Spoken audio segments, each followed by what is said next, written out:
theme park fans, welcome to the first ever episode of E-Ticket Insight. Today, we are at Universal Studios Hollywood. We're going to be taking a look at Halloween Horror Nights construction. Scarezone props are starting to be put out, as well as playing generic montages and pointing out obvious construction. They added a thing right there. This right here is new. You can tell because this wasn't there before. Before this video starts, do me a favor, hit that like button, subscribe, and hit that notification bell. I really want this channel to grow, but I cannot do it without your help. I need your help to do this. So, thank you so much for watching, and let's take a look at the ongoing and never-ending projects here at Universal Studios Hollywood.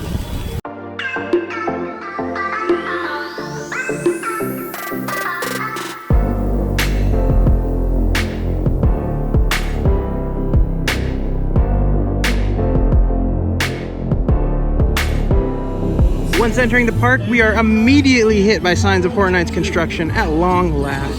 Yeah. Yeah. Basically, it makes it so it's all stable and really smooth. Alright, and we are met by immediate signs of Halloween Horror Nights. This is the Scarezone, Spirits and Demons of the East. We have a very, very, almost like Nepal section. You've got the dragon right there. Walking through. Lots of really, really cool props. Props I've never seen at Horror Nights before. So, looks like they're investing in props. And I do like the signage, Far East Trading Company. We need more of that inside of Hollywood. How cool are these? And just outside the Walking Dead attraction, over here, we have a Walking Dead Scarezone. At least that's what it appears to be. Where we have kind of a photo op horde of zombies.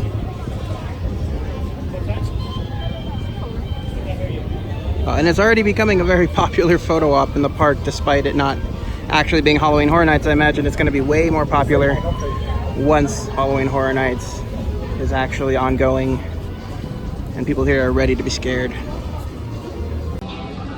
Over at Secret Life of Pets, oh my god, I should quit this YouTube channel already. Over at Secret Life of Pets, they're actually putting detail on the facade. And we can see kind of an awning up there. Bright pink awning. Oh no, that's too bright. And we can see they've also put up the stucco, so there's no longer that ugly yellow color. There's some window detail right up there, and that goes all the way to the top. All the way. And then the construction is actually extended far in front of Despicable Me. So right here, it's kind of a dead end.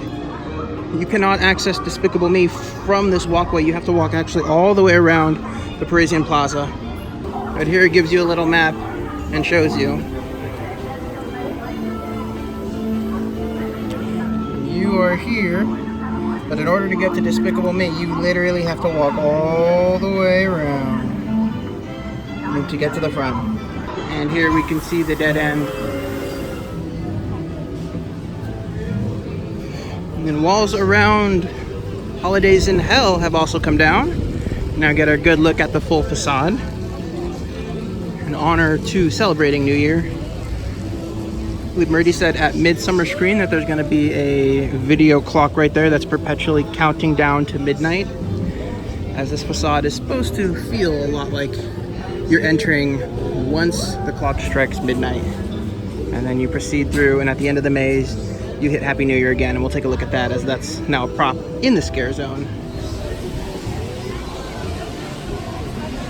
We are now in the Christmas in Hell Scarezone. Walking through. If you remember the Krampus Maze, you obviously remember these snowmen. They pretty much are identical from how they looked in the movie as well. This right here is where Holidays in Hell will exit. And then once they feed on out into here, this will act as sort of the unofficial grand finale. It'll touch on Christmas kind of in this section, and then once you bleed on out, you're in full-fledged Christmas land. As you walk through, and these are all new, they were put up just last night. Cute, that's adorable. This is spooky. Skeleton, Salvation Army. They just want, you know, a penny or two.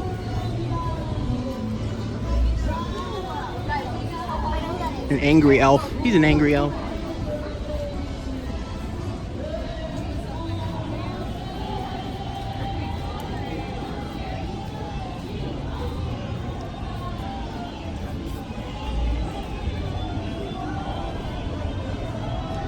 And much like how the maze enters on New Year's, it of course ends with New Year's as you've walked through an entire year of holidays. And if I remember from John Murdy's presentation at Midsummer Scream, there's going to be a little baby New Year character walking around, of course scaring you and chasing you out of the scare zone.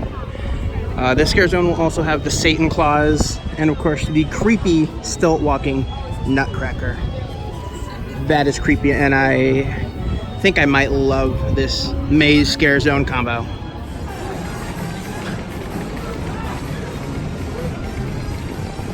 Alright, taking a look at Killer Clowns from Outer Space. We can see they've got the soundproof netting up. We zoom in, you can see a bit of detailing, but not a whole lot. Like the tunnels from the alien spaceship. And you do get a bit of a glimpse of the Circus Tent facade. Images of that have already leaked.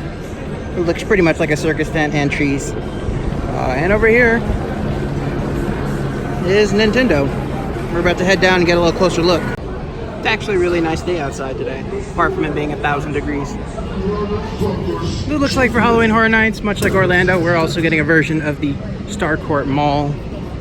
We don't know exactly what this will be. Very likely they'll have a table set up right in front of here. People will place an order for either drinks or food item, and then those drinks and food items will magically appear through one of these two holes. That's just my guess. And then of course over at the rumored Super Nintendo project, or as I like to call it, Big Box, because that's essentially what it is. We can see it is a massive structure going all the way down and then all the way down. This is worth multiple videos of just talking about what could be here, what they are building versus what's happening in Japan and Orlando. A lot of speculation, but all we know for sure right now is that this is going to house the Mario Kart attraction. If it's going to be anything like Japan, there will actually be the entrance on the second floor. And if I had to speculate, I would say the entrance is going to be down there at the very end on the second floor, about right there. No, right there. This building has a slightly different shape as Japan's, with the front cut off in each corner and this corner and that back corner cut off. But yeah, it's big. They've been working on it. That means it's going to open in the future. That right there is your insight. Excited for that one as well. Stay behind that red safety line. Your tram will be approaching any moment. It looks a lot like that tram, except you're going to be on it. That'll be the big difference.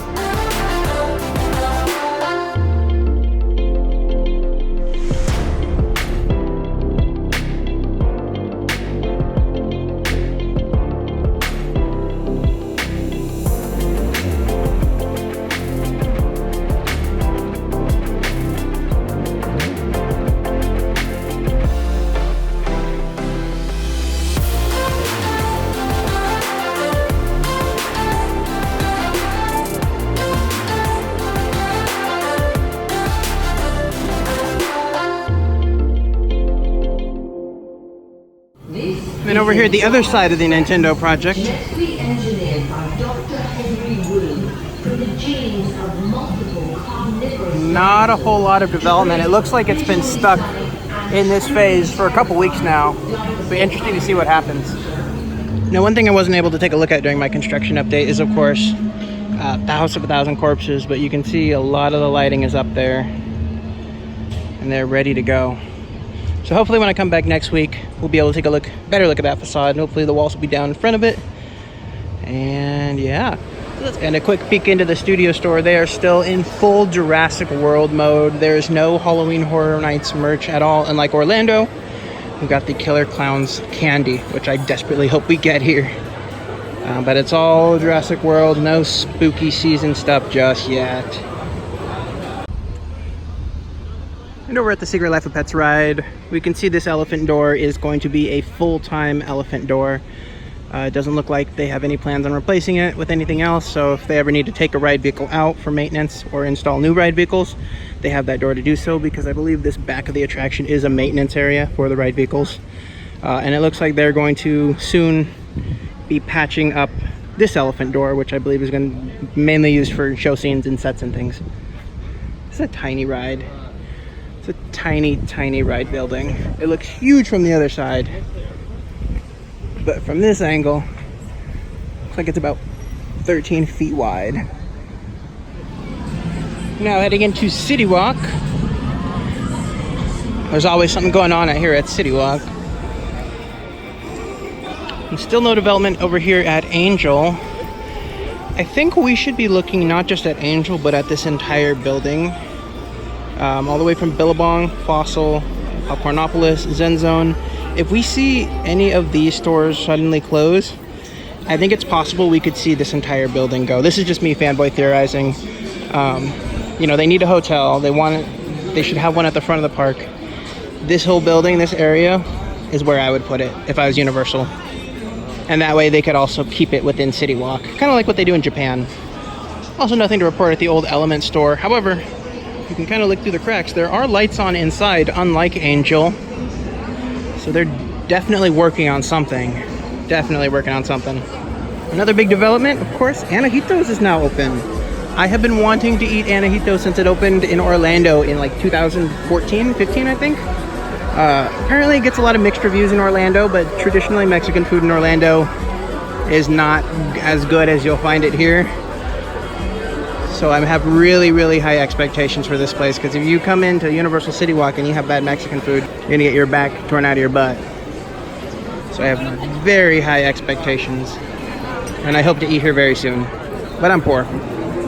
So that's gonna do it for this first e-ticket insight update. Thank you guys so much for watching. I hope you stayed throughout the entire video. Do me a favor, hit that like button at the bottom and ding that bell. Ding, ding, ding, you know how it is. I love Waterworld. Such a good show. Alrighty, I'll see you all in the next video.